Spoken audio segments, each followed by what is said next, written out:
All right, America in World War II. So a couple things going on before World War II starts for us. After World War One, we are pretty much an isolation country. We do have a couple international treaties, as I talked about before. Here's a couple reminders if you're not really sure. America is isolated. They don't want to get involved in any wars. They're going to use their oceans to help protect them. The only way they're not isolationist is through trade, but they don't want to get into any foreign wars. FDR, on the other hand, is an interventionist. Believes that we should bring our moral and just principles around the world, democracy and everything else. But he knows that his hands are tied. He's a great politician. He knows he can't go against the isolationist point of view. But he puts a person in charge of the Secretary of State that has similar views. His name is Cordell Hull. Isolation is not a lasting policy. Technology impacts distance to oceans, so whatever's going on in Europe is going to affect us pretty easily, and that it is important that America protects its own interests by going abroad. And they also tackled the reciprocal reduction of tariffs. Smoot-Hawley had raised all the tariffs, and this had raised the tariffs for on American imports as well. So they decided to try to reduce it and make sure that there's an agreement that if we reduce it, you have to reduce it as well. We have a lot of right-wing dictators emerging in Europe. We have Mussolini, who rises up in 1922. He creates the idea of fascism, a strong nationalistic government controlled by a charismatic leader like Mussolini. It's all about nationalist views. It leads to an authoritarian type government as well. Anti-communist, they're capitalist in a sense, but government has a lot more involvement. They invaded Somalia in 1935 and Ethiopia in 1936 to spread their beliefs and take over part of northern Africa as a defense against any invasions against them. Obviously, we have Hitler, one of the most infamous villains in American history, in world history. He rises to power because of the economic depression taking hold in Germany due to the Treaty of Versailles and also because of the Great Depression. He incorporates the fascist beliefs of Mussolini in his government, and in 1933 he ascends to the chancellorship, pretty much like the prime minister, executive branch of England. When he gets into power, he vows to make Germany great again. He implements his plan that he had outlined in Mein Kampf or Mein Struggle, a book he wrote while he was in prison. He's going to start an armaments program in Germany, a public works program in Germany. They have the famous Autobahn there. He's going to unite the German people in one country. So Anschluss is Austria. He's going to connect those. Austria means like a union. And he's also going to take over Sudetenland. It's a little piece of Czechoslovakia that was taken from Germany in the Treaty of Versailles. And in 1939, he's going to take over eastern Poland, which had also been taken away from Germany in Treaty of Versailles following World War One. Other part of his plan, as we know, ethnically cleanse German territory. So if you're not a Aryan, all-white German, so if you're a Jew, or Gypsies, or anybody else, you're going to be executed or at least barred from German society. Excuse me.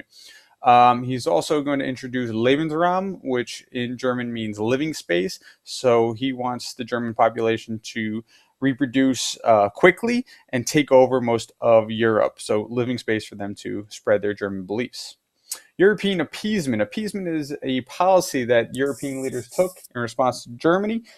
Giving in to demands is an expedient way to avoid conflict or different struggle. So British Prime Minister Neville Chamberlain is the poster boy for appeasement. He went to the Munich conference and they set up a Munich agreement allowing Hitler to just walk into Czechoslovakia and take over this little section called Sudetenland. Eventually, he's not just going to take Sudetenland, he's going to take the rest of Czechoslovakia.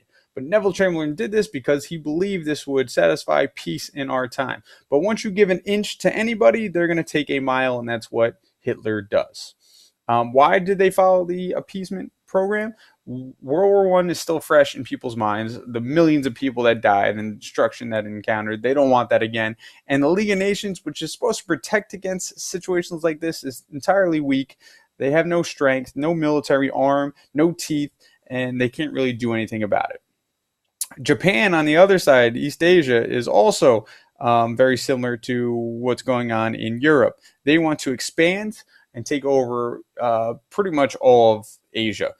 similar to the colonies that France, Britain, and the United States has. They want China because China has these tons of natural resources that will allow Japan to expand and also grow its military aggression.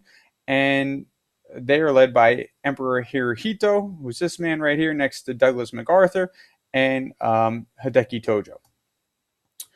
Japan invades Manchuria, which is right above Korea. Well, actually, to the west of Korea and north of China. They asserted their rights to Manchuria. They attack China from there. We have the rape of Nanjing, which is a city in China where 200,000 civilians are killed. And they proclaim a new order and essentially close the open door that had been opened by Teddy Roosevelt during his administration.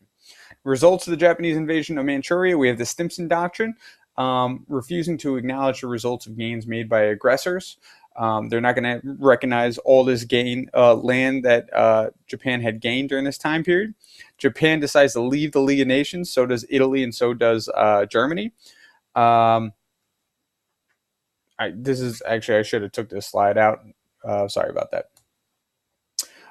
Here is the image of Japan going into first Korea, taking that over, and also Manchuria. They're going to be attacking the rest of China, bombing Shanghai, and eventually trying to take over all these areas down here, even creeping towards Australia by 1942. American neutrality. We want nothing to do with war, so we pass a bunch of neutrality acts. 1935, embargo on warring nations. If you are fighting, we're not going to trade with you. So we forbade American sale of war goods to belligerent countries. We don't want to get sucked in the trap of World War I by having our ships blown up by U-boats. Prohibit Americans traveling on belligerent ships. We learned our lesson from the Lusitania. Neutrality Act of 1936 forbade loans to belligerent countries. We don't want, again, World War I, where our banks were loaning all this money to countries, forcing us to get into the war effort. Neutrality Act of 1937. Any goods from the U.S. to warring nations had to be paid in cash. We are not giving you any credit at all. Show me the cash. And then by 1939, we have Neutrality Act that is cash and carry. Not only do you have to pay for American goods in cash, you have to come to the United States, pick it up in your own ship, and then sail it back to your country. And if you get blown up, so what? We got paid already. Nice. We have the Spanish Civil War that's going on, 1936. We have the Loyalists, democratically elected socialists. They're attacked by a fascist named Francisco Franco.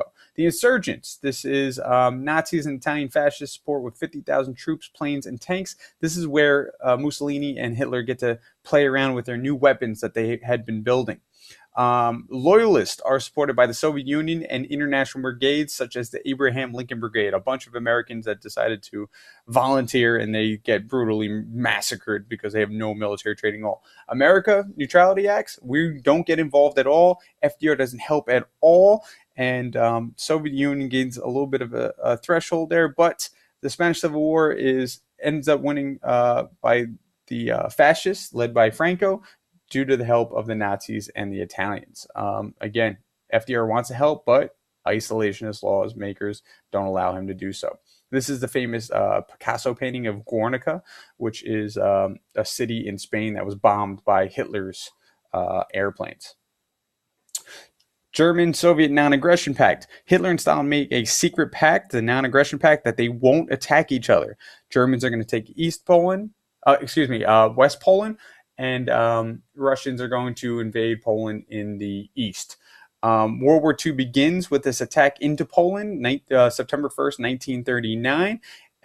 Great Britain and France had guaranteed that, yeah, we gave you Sudetenland, you're not getting Poland. If you do, we're going to declare war. And again, U.S., how they respond? Any attacks? No, we're still on the sidelines. We just put a new neutrality act, the cash and carry, which I talked about before. There is a political cartoon of the Non-Aggression Pact, the two most evil people in the world making an agreement. What a terrible idea. And there we go. All right, so Poland is going to get taken over on one side by USSR. Germany is going to take the other, the German-speaking area of Poland. We have the Battle of Britain. What happens is France gets knocked out of the war pretty quickly. They use the same plan from World War I, the Schlieffen Plan. They attack through Belgium. They take over France in about 6 weeks. The only ally left is England, and they're led by Winston Churchill, who makes this elegant speech. He uses the fireside chats that FDR had made popular during the Great Depression to talk about all these what England was going to do, and becomes